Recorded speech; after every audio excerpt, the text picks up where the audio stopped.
ആ ഡ്രഗ് ഉപയോഗിക്കുന്ന ആളെ നമ്മൾ ഹാൻഡിൽ ചെയ്യേണ്ടത്. അപ്പൊ അത് ഏത് ടൈപ്പ് ഡ്രഗാണ്, ആ ഡ്രഗ് എങ്ങനെയാണ് വർക്ക് ചെയ്യുന്നത് എന്നുള്ളത് നമ്മൾ കൃത്യമായിട്ട് നമ്മൾ അറിഞ്ഞിരിക്കണം. അതെങ്ങനെ അറിഞ്ഞിരിക്കണം എന്ന് പറഞ്ഞു കഴിഞ്ഞാൽ ഞാൻ അതിൻ്റെ ഒരു കൃത്യമായിട്ടുള്ള കാര്യം ഇതിൻ്റെ മാനേജ്മെന്റിന്റെ സമയത്ത് പറയാം. ഒരു ചെറിയൊരു ഉദാഹരണം പറഞ്ഞാൽ, ഇപ്പൊ ആൽക്കഹോൾ യൂസ് ചെയ്ത ഒരാള് അയാളുടെ നോർമലിൽ നിന്നും അയാൾ ഹൈയിലേക്ക് പോകും. അയാൾ ഡിപ്പെൻഡന്റ് ആണെങ്കിൽ നോർമലിൽ നിന്നും അയാൾ ഡൈസ്ഫോറിയയിലേക്ക് പോകും. മുകളിലേക്ക് യൂഫോറിയ എന്ന് പറയും, താഴേക്ക് ഡൈസ്ഫോറിയ എന്ന് പറയും. ഞാൻ ആ ചാർട്ട് വരുമ്പോൾ കാണും.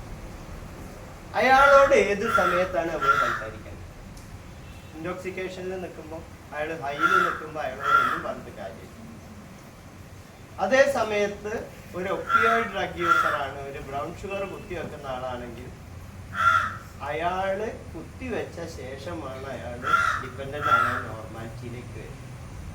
അപ്പോഴാണ് അയാൾ നോർമൽ. അല്ലാത്ത സമയത്ത് അയാൾ അഡിക്ഷനിൽ താഴെ ഇരിക്കുക, അയാൾ ഡൈസ്ഫോറിയയിലേക്ക്. അപ്പൊ നോർമലിന് അടുത്തുള്ള സമയത്ത് നമ്മൾ അയാൾ ഇന്ററാക്ട് ചെയ്തിട്ട് കാര്യമുള്ളൂ. സൈക്കോളജിസ്റ്റുകളും കൗൺസിലേഴ്സ് ആണല്ലോ ഇവിടെ. അപ്പോൾ നമ്മൾ ഇന്ററാക്ട് ചെയ്യുമ്പോൾ എവിടെ ഇന്ററാക്ട് ചെയ്യണം എന്നുള്ളത് നമുക്ക് ഡീറ്റെയിൽ ആയി പഠിക്കാം. അതുകൊണ്ടാണ് ഞാൻ സൈക്കോളജി പറയുന്നതെന്നാണ് പറഞ്ഞത്. So the first category is depressants. ആദ്യത്തെ കാറ്റഗറി ഡിപ്രസൻസ്. ഡിപ്രസൻസ് നിങ്ങൾക്ക് അറിയാം, സ്ലോയിങ് ഡൗൺ ആണ്. നമ്മുടെ സെൻട്രൽ നെർവസ് സിസ്റ്റത്തിനെ സ്ലോ ഡൗൺ ചെയ്യുക എന്നുള്ളതാണ് ഇത് ചെയ്തുകൊണ്ടിരിക്കുന്ന ഒരു കാര്യം. അതിൽ പ്രധാനപ്പെട്ട ഹീറോയിൻ, ആൽക്കഹോൾ, അനർജലിസ്റ്റിക്സ് ഇങ്ങനെയുള്ള കാര്യങ്ങളാണ്